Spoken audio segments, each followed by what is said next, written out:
Let's talk about how to get into a high-end New York City, LA gallery, and what are those very first steps that need to happen. A lot of artists will focus on making the work and then contacting the gallerists to get a show. That is way further down the line. There's a huge amount of research that has to be done first that will really save you time, because I find often artists are barking up the wrong tree. They're trying to woo galleries that don't really show work that looks like theirs, or they will pick the galleries based on prestige. That is also a bad move, because then you're not looking at whether it's a good match. I think about finding a gallery, it really is like dating. It's not about an artist being good or bad. It's about, how do I find a gallerist who really aligns with what I'm trying to do? I talked to a gallerist in Los Angeles, and he told me that a really critical part of establishing that relationship is in the studio visit. That's where he told me he can really understand if his goals are aligning with the artist. I've been going through this process myself, and I've been doing my Instagram homework for probably at least 4 months now. And now I'm just starting to figure out what to do. And I have spoken to one gallerist. That's how long it takes to really target the specific galleries, and also to develop some kind of relationship on Instagram before you actually talk to them in person. I got very lucky because I have an artist friend who happened to know this gallerist, and so when you name drop somebody who the gallerist knows, that is a really quick way in. Now, unfortunately, that is oftentimes the case, that you need to have some kind of personal connection to somebody who can hook you up with somebody else. But another thing that does become very important further down the line is who your Instagram mutuals are. For example, if you are following a gallerist and the gallerist is also following your artist friend, the gallerist will look at that and say, oh, Clara is also friends with this artist, and that is their way of vetting whether I am going to be worth their time. That is assuming that they're interested, but that is the quickest, most impactful way to network with a gallerist. I was really surprised during my research period, where I was doing my Instagram homework every day, looking at artists, trying to find names of gallerists and collectors, how clear it became fairly quickly what was a good fit and wasn't a good fit for me. Because most artists, when they look at the desire to show at a gallery, it's super overwhelming because the gallery world is gigantic. And there's so many artists and gallerists and collectors, and where do you even begin? The way I started my research is I looked at who Lauren was following. I have a couple of former students who are really killing it in the art world right now in New York City, and so I looked at who they were following as well. I would inspect the work that the gallery has on their Instagram, and I would ask myself 3 questions. Number 1, do they have figurative art in their gallery? If they only have abstraction, that's not going to be a good fit for me. Number 2, do they have work that matches my work stylistically? My work is mostly black and white. Sometimes it's monochromatic. I tend to have pieces that are a little bit moodier looking, more atmospheric. I have to be able to see that the gallery has shown work that is along that same stylistic look. And it's especially important, you have to look at whether the galleries are showing artists who fit your profile. I'm a middle-aged female artist, and I know that there are a lot of galleries that are really only interested in young artists, especially artists who just finished their MFAs. There's a whole process where the galleries are really excited about that and they really want to get the next hot artist. That's not me. I have to make sure the galleries I look at do represent more mature artists. The other thing that I'm also researching are names, because some of the gallery websites, they don't list any of the names of the staff. Some do, which makes it a lot easier. And again, not all of them are going to be on Instagram.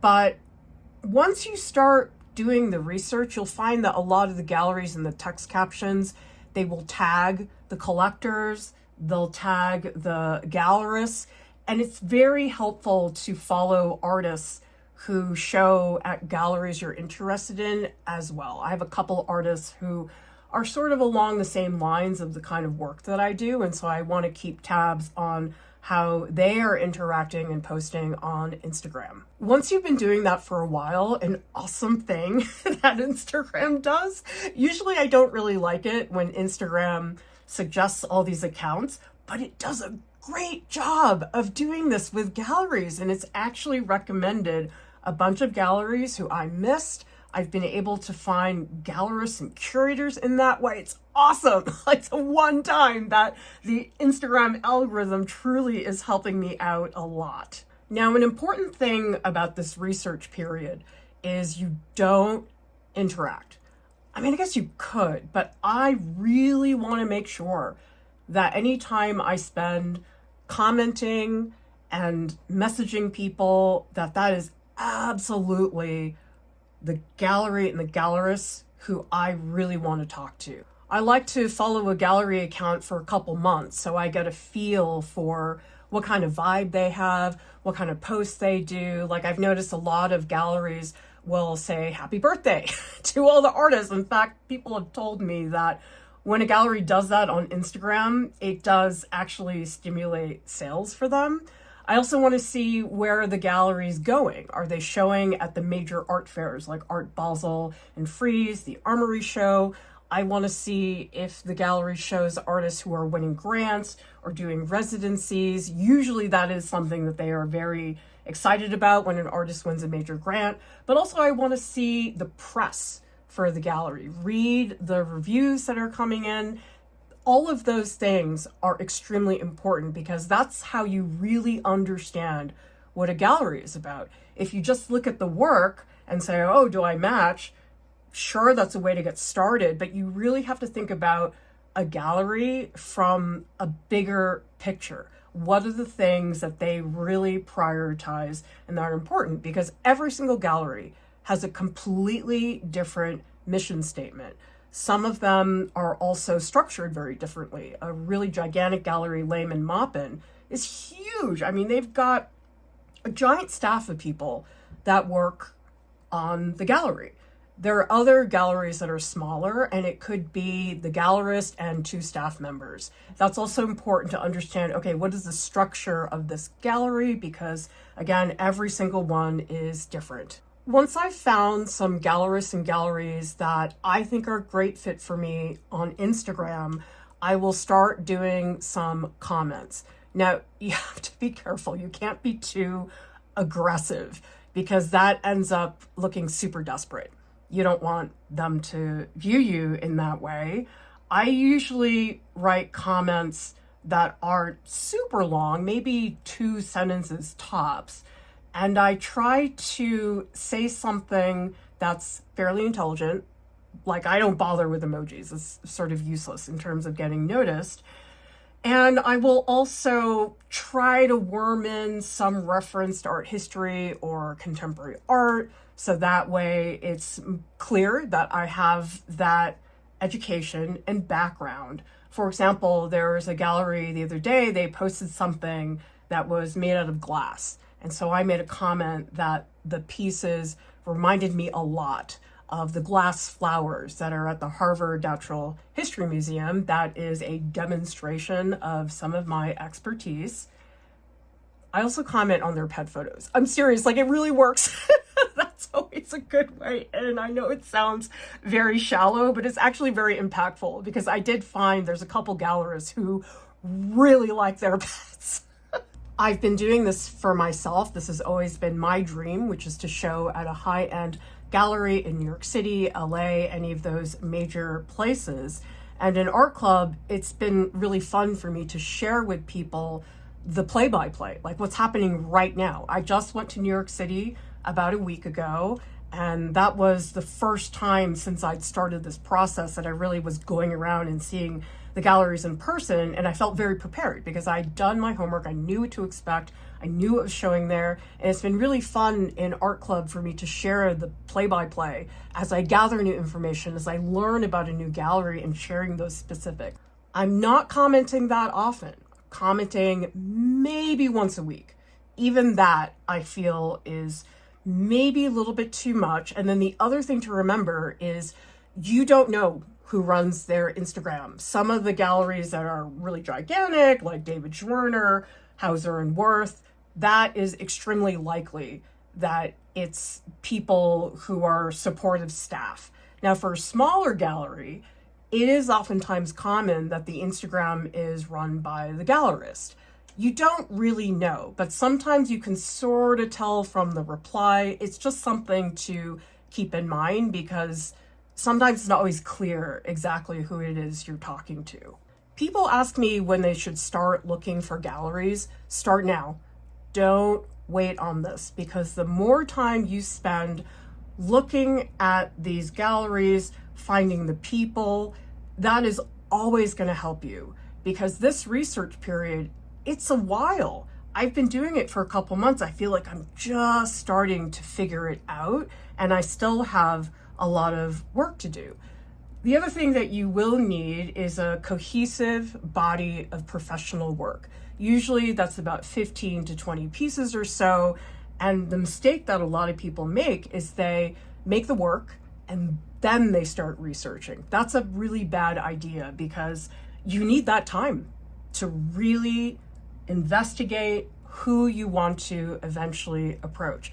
That way, by the time your body of work is finished, then you've done all your homework and you can actually get started. That's what I'm doing right now. Is I only have one piece or so at the moment in the series that I want to work on. By the time I get to 20 pieces, I should be pretty ready to go. I probably will have already had a couple more networking opportunities that I can follow through on. There's never a time when you should wait to get started with all of this research.